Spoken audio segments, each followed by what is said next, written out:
নমস্কাৰ, আজি হৈছে 16 ডিচেম্বৰ মঙলবাৰ। এই মুহূৰ্তত সমগ্ৰ ৰাজ্যবাসীৰ বাবে আহি পৰিছে আজি ৰাতিপুৱাৰ বহুকেইটা ডাঙৰ খবৰ।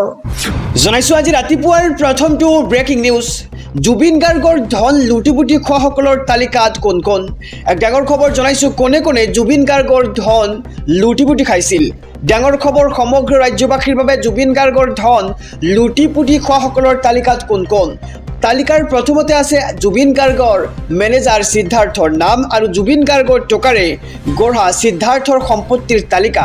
জুবিন ঘটনাৰ চাৰ্জশ্বিটৰ কেইবাটাও পৃষ্ঠা সিদ্ধাৰ্থৰ লুণ্ঠনৰ তথ্য আৰু জুবিনৰ ধনেৰে ব্যৱসায়িক প্ৰতিষ্ঠান খুলিছিল সিদ্ধাৰ্থই। ধনৰ বাবে জুবিনক হত্যাৰ পৰিকল্পনাত সহযোগ কৰিছিল মেনেজাৰ সিদ্ধাৰ্থই আৰু বিহু অনুষ্ঠানৰ ধনেৰে হোটেল লিজত লোৱাৰ উপৰিও খুলিছিল ফেক্টৰী। সিদ্ধাৰ্থই হোটেল হেৰিটেজ লিজত লোৱাৰ নথিৰ কথাও উল্লেখ আছে চাৰ্জশ্বিটত আৰু স্বত্বাধিকাৰী ডিম্পল কৌৰৰ সৈতে নোটাৰী কৰি লিজত লৈছিল হোটেলখন আৰু 2024 বৰ্ষৰ 13 ডিচেম্বৰত চুক্তিপত্ৰ কৰি সিদ্ধাৰ্থ লৈছিল হোটেলখন। এক ডাঙৰ খবৰ জনাই গৈছোঁ জুবিন গাৰ্গৰ ধন লুটিপুটি খোৱাৰ তালিকাত কোন কোন আছে আৰু এটা পানী ফেক্টৰী বিকাশ আগৰৱালাৰ পৰা ক্ৰয়ৰ বাবে হৈছিল চুক্তিপত্ৰ আৰু সিদ্ধাৰ্থৰ বাসগৃহত অভিযান চলাই SITয়ে জব্দ কৰিছিল নথিপত্ৰসমূহ আৰু চাৰ্জশ্বিটৰ পৃষ্ঠাত SITয়ে উল্লেখ কৰিছে এইবোৰ তথ্য। জুবিনৰ বেংক একাউণ্টত মাত্ৰ 10 লাখ টকাৰ তথ্য উল্লেখ। এক ডাঙৰ খবৰ জনাইছোঁ হিয়াৰ আমঠু জুবিন গাৰ্গৰ বেংক একাউণ্টত আছিল মাত্ৰ 10 লাখ টকা আৰু বাকী টকা সকলোৱে লুটিপুটি খাইছিল জুবিন গাৰ্গৰ আৰু ICICI বেংকত আছে জুবিন গাৰ্গৰ এই ধনৰাশি।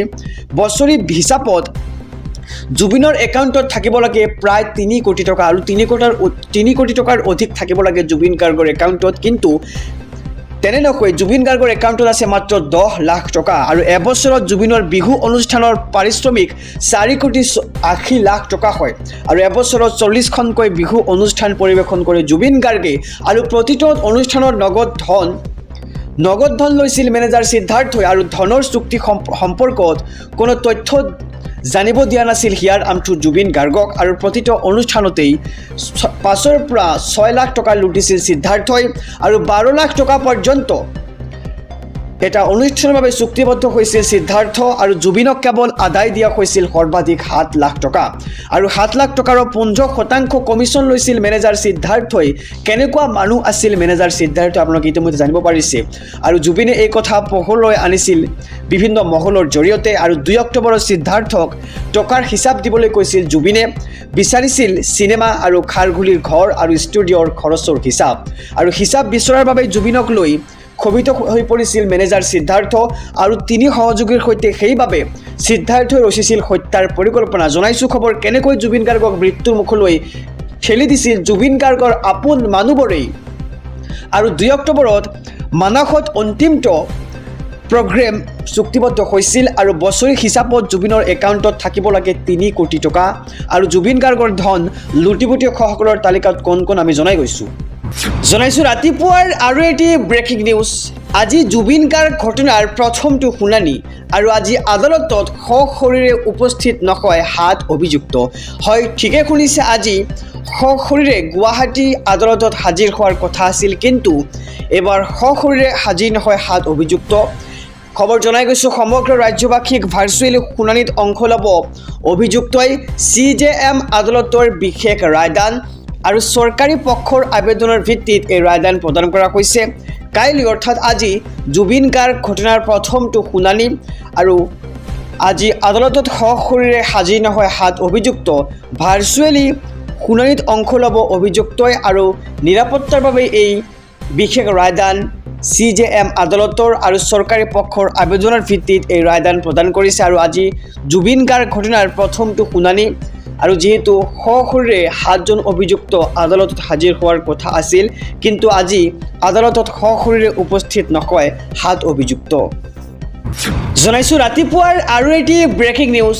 আজি জুবিন গাৰ্গ কাণ্ডৰ প্ৰথমটো শুনানি। জুবিন হত্যাকাৰীক লৈ আহিব পাৰে ডাঙৰ খবৰ আৰু আদালতে দিব পাৰে বৃহৎ ৰায়দান। যাৱজ্জীৱন কাৰাদণ্ড বা কঠোৰ শাস্তিৰ ৰায় দিব নেকি আদালতে, তাক লৈ প্ৰশ্ন উঠিছে আৰু 12,000 পৃষ্ঠাজোৰা চাৰ্জশ্বিটৰ কাইলৈ অৰ্থাৎ আজি প্ৰথমটো শুনানি। প্ৰথম শুনানিৰ দিনা আদালতে কি সিদ্ধান্ত ল'ব সেয়া হ'ব লক্ষণীয়। আৰু জুবিন গাৰ্গ কাণ্ডৰ ক্ষীপ্ৰ গতিৰে চলিছে ন্যায়িক প্ৰক্ৰিয়া। এক ডাঙৰ খবৰ জনাইছোঁ, আজি জুবিন গাৰ্গ কাণ্ডৰ প্ৰথমটো শুনানি আৰু যিহেতু আজি 7 অভিযুক্ত হাজিৰ হোৱাৰ কথা আছিল আদালতত, কিন্তু বিশেষ নিৰাপত্তাৰ বাবেই আদালতত হাজিৰ নহয় আৰু সেইবাবে ভাৰ্চুৱেলি শুনানিত অংশগ্ৰহণ কৰিব আৰু যাৱজ্জীৱন কাৰাদণ্ড বা কঠোৰ শাস্তিৰ ৰায় দিব নেকি আদালতে, তাক লৈ প্ৰশ্ন উঠিছে। জনাইছোঁ আৰু এটি ব্ৰেকিং নিউজ, শ্যাম কানুৱে বিচৰা হ'লে জীয়াই থাকিলে হয় জুবিন গাৰ্গ। হয়, ঠিকেই শুনিছে, যদিহে শ্যাম কানু মহন্তই বিচৰা হ'ল হয় যে জুবিন গাৰ্গ জীয়াই থাকক, তেন্তে আজি আমাৰ মাজত জীয়াই থাকিলে হয় জুবিন গাৰ্গ। বিস্তাৰিত খবৰ জনাইছোঁ SB অসম মিডিয়াৰ সমূহ দৰ্শকক। শ্যাম কানুৱে বিচৰা হ'লে জীয়াই থাকিলে হয় আমাৰ হিয়াৰ আমঠু জুবিন গাৰ্গ। SITৰ চাৰ্জশ্বিটত পোহৰলৈ আহিছে শ্যাম কানুৰ মিথ্যাচাৰৰ বহুতো ন তথ্য। নিশা জুবিন গাৰ্গক মদ্যপান কৰোৱাইছিল শ্যাম কানুৱে আৰু ব্লেক এণ্ড হোৱাইট হুইস্কি খোৱা হৈছিল জুবিন গাৰ্গক আৰু য়ট পাৰ্টিত সুৰাৰ অফাৰ দিছিল জুবিন গাৰ্গক, কিন্তু সাগৰত ডুব যোৱাৰ খবৰ পায়ো কৰা নাছিল চিকিৎসাৰ ব্যৱস্থা শ্যাম কানু মহন্তই। আৰু নিৰাপত্তা চিকিৎসাৰ ক্ষেত্ৰত চূড়ান্ত অৱহেলা কৰিছিল শ্যাম কানুৱে। ৭৫ মিনিট সাগৰৰ পাৰত পৰি থকাৰ পাছতো খবৰ নাছিল শ্যাম কানুৰ। ফিটনেছ চাৰ্টিফিকেট নোহোৱাকৈয়ে জুবিনক লৈ গৈছিল ছিংগাপুৰলৈ।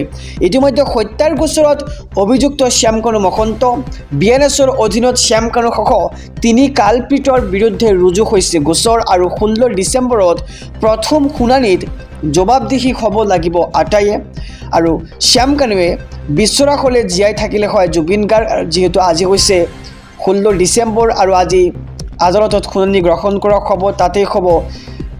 আৰু SITৰ চাৰ্জশ্বিটত পোহৰলৈ আহিছে শ্যাম কানু মহন্তৰ মিথ্যাচাৰৰ ন তথ্য আৰু নিশা জুবিন গাৰ্গক মদ্যপান কৰাইছিল শ্যাম কানু নামৰ সেই ব্যক্তিজনে। আৰু শ্যাম কানুৱে বিচৰা হ'লে জীয়াই থাকিলে হয় আমাৰ হিয়াৰ আমঠু জুবিন গাৰ্গ। জনাইছোঁ আৰু এটি ব্ৰেকিং নিউজ, মিছা মাতিছিল শ্যাম কানু মহন্তই। শ্যাম কানু মহন্তৰ জ্ঞাতেই বুক হৈছিল য়টখন। এক ডাঙৰ খবৰ জনাইছোঁ, শ্যাম কানু মহন্তৰ জ্ঞাতেই বুক হৈছিল য়টখন আৰু বাৰে বাৰে মিছা মাতি আহিছিল শ্যাম কানু মহন্তই। শ্যাম কানুৰ পৰা জুবিন গাৰ্গে পাবলৈ আছিল বৃহৎ পৰিমাণৰ টকা আৰু শ্যাম কানুৰ পৰা বহুবাৰ সেই টকা বিচাৰিছিল জুবিন গাৰ্গে। আৰু চাৰ্জশ্বিটত আছে সকলোবোৰ তথ্য। জুবিন গাৰ্গে পূৰ্বতে শ্যাম কানুৱে শিল্পীক টকা নিদিয়ে বুলি উঠাইছিল অভিযোগ। আৰু শ্যাম কানু মহন্তৰ জ্ঞাতেই বুক হৈছিল য়টখন আৰু বাৰে বাৰে মিছা মাতিছিল শ্যাম কানু মহন্তই আৰু বাৰে বাৰে মিছা মাতি আহিছিল শ্যাম কানু মহন্তই। শ্যাম কানুৰ পৰা জুবিন গাৰ্গে পাবলৈ আছিল বৃহৎ পৰিমাণৰ টকা আৰু শ্যাম কানুৰ পৰা বহুবাৰ সেই টকা বিচাৰিছিল জুবিন গাৰ্গে। চাৰ্জশ্বিটত আছে এই সকলোবোৰ তথ্য। জনাইছোঁ আৰু এটি ব্ৰেকিং নিউজ, ডাঙৰ খবৰ, আজি জুবিন গাৰ্গৰ ন্যায়ৰ বাবে হ'ব প্ৰথমটো শুনানি আৰু আদালতৰ সন্মুখত সশৰীৰে হাজিৰ হোৱাৰ কথা আছিল 7 অভিযুক্ত, কিন্তু বিশেষ কাৰণত হাজিৰ কৰা নহয় 7জন অভিযুক্ত, কিন্তু ভাৰ্চুৱেলি শুনানিত অংশগ্ৰহণ কৰিব সেই মূল 7 অভিযুক্ত। আৰু মাত্ৰ কেইটামান ঘণ্টাৰ অপেক্ষা, আজি জুবিন গাৰ্গৰ ন্যায়ৰ বাবে হ'ব প্ৰথমটো শুনানি। আদালতৰ সন্মুখত সশৰীৰে হাজিৰ নহ'লেও ভাৰ্চুৱেলি প্ৰদান কৰিব লাগিব শুনানি। আৰু মূল অভিযুক্ত শ্যাম কানু মহন্ত, অমৃতপ্ৰভা মহন্ত, শেখৰজ্যোতি গোস্বামী আৰু সিদ্ধাৰ্থ শৰ্মা আদালতৰ সন্মুখত প্ৰদান কৰিব লাগিব কিদৰে জুবিন গাৰ্গক হত্যা কৰিছিল এই ভাষ্য। ইতিমধ্যে মূল অভিযুক্তৰ বিৰুদ্ধে লগোৱা হৈছে বহুকেইটা কঠোৰ ধাৰা। শ্যাম কানু মহন্তৰ বিৰুদ্ধে হত্যা, ধন দাবী, প্ৰবঞ্চনা, সাক্ষ্য প্ৰমাণ কৰা, নষ্ট কৰাৰ ধাৰা আৰু শেখৰজ্যোতি গোস্বামীৰ বিৰুদ্ধে হত্যা, বিশ্বাসভংগ, অপৰাধমূলক ষড়যন্ত্ৰৰ ধাৰা, লগতে অমৃতপ্ৰভা মহন্তৰ বিৰুদ্ধে হত্যাৰ সাক্ষ্য প্ৰমাণ নষ্ট কৰা, অপৰাধমূলক ষড়যন্ত্ৰৰ ধাৰা আৰোপ কৰা হৈছে। আৰু অতি নিখুঁতভাৱে এইসকল অভিযুক্তই জুবিন গাৰ্গক হত্যা কৰিছিল বুলি এতিয়া SITৰ ফালৰ পৰা স্পষ্টভাৱে কোৱা হৈছে। আৰু 19 ছেপ্টেম্বৰৰ দিনা জুবিন গাৰ্গ প্ৰায় ৭৫ মিনিট সময় সাগৰৰ পাৰত পৰি থকা বুলিও উল্লেখ চাৰ্জশ্বিটত। আৰু মাত্ৰ কেইটামান ঘণ্টা বাকী, আজি জুবিন গাৰ্গৰ ন্যায়ৰ বাবে হ'ব প্ৰথমটো শুনানি। আদালতৰ সন্মুখত সশৰীৰে উপস্থিত হ'ব নোৱাৰিলেও ভাৰ্চুৱেলি শুনানি গ্ৰহণ কৰিব লাগিব আদালতৰ সন্মুখত আৰু আদালতৰ সন্মুখত এতিয়া ভাৰ্চুৱেলি অংশগ্ৰহণ নকৰিলেও শুনানি গ্ৰহণ কৰিব লাগিব মূল 7 অভিযুক্তই।